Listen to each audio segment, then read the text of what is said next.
Say it's time to talk about local hockey and the Osoyoos Coyotes, or maybe I should say the plight of the Osoyoos Coyotes. After a win to start and a close loss to Kelowna, it was a 6-1 loss in 100 Mile House, 8-3 loss at home to Revelstoke, 6-0 loss in Summerland, and then 7-2 loss in Grand Forks. Now, the 6-0 loss in Summerland shows the star player for Osoyoos was the goaltender Daniel Paul. Well, if it wasn't for him, the team scoring would have been closer to 6-8. But even he had his problem too. He seemed to drop a lobbed puck in front of the crease at the start of the third period.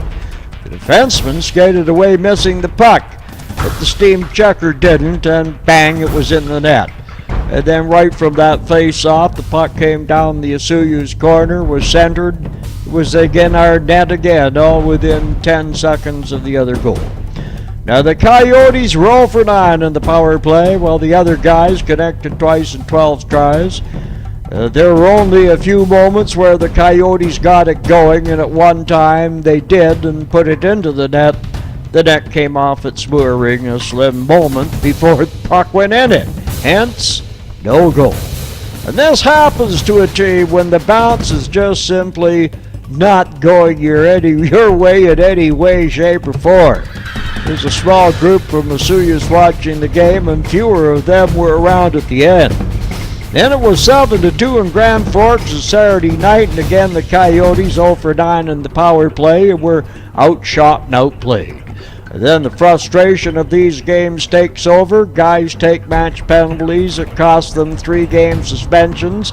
And overall, they're going to the penalty box far too much to be competitive in the KIJHL. Sort of reminds me of the true story of a friend of mine in radio who said that as a kid his family house burnt down in Winnipeg, and immediately his father sat down the curb and had a smile on his face and told his family he was smiling because there was no place to go but up from that point in time. That's almost the same thing for the Coyotes. It's early October, plenty of hockey season to go, and changes can and will be made. Now, once you get to junior hockey, there is always someone wanting to take your job. And that is then the reality in hockey for the rest of the time in your sport at any level. Word gets around and possibly some of the junior A teams might want to stick a player in the Osoyoos to be ready for next season. There are lots of possibilities. Once the word gets out, the Coyotes are looking to improve their lineup. And the word gets out pretty quickly when the hockey knowledgeable see the record. Meanwhile, they have to start sorting it out at practice and get ready, because the next 2 opponents this week are teams that are tough. They're from over the hill in the Kootenays. Friday night in Beaver Valley, where the Nighthawks are 6-2 this year for 12 points, 3-1 at home.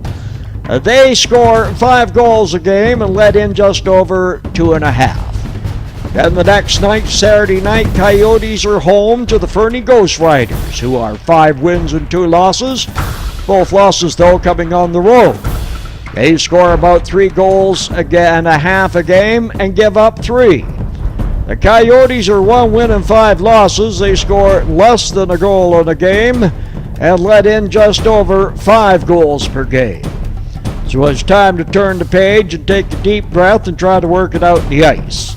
This is the first visit of a Kootenay Division team in 3 years as the Fernie Ghost Riders come to town Saturday night. Fortis, game sponsor. Game starts at 7:35. And the Craig and Janice Tucker Duck Chuck is up there at $350. So, stay out of the penalty box and score more goals than the other guys. Maybe our game sponsor Fortis can give us the jolt that gets us the win. I'm Tom Shields on Cairo.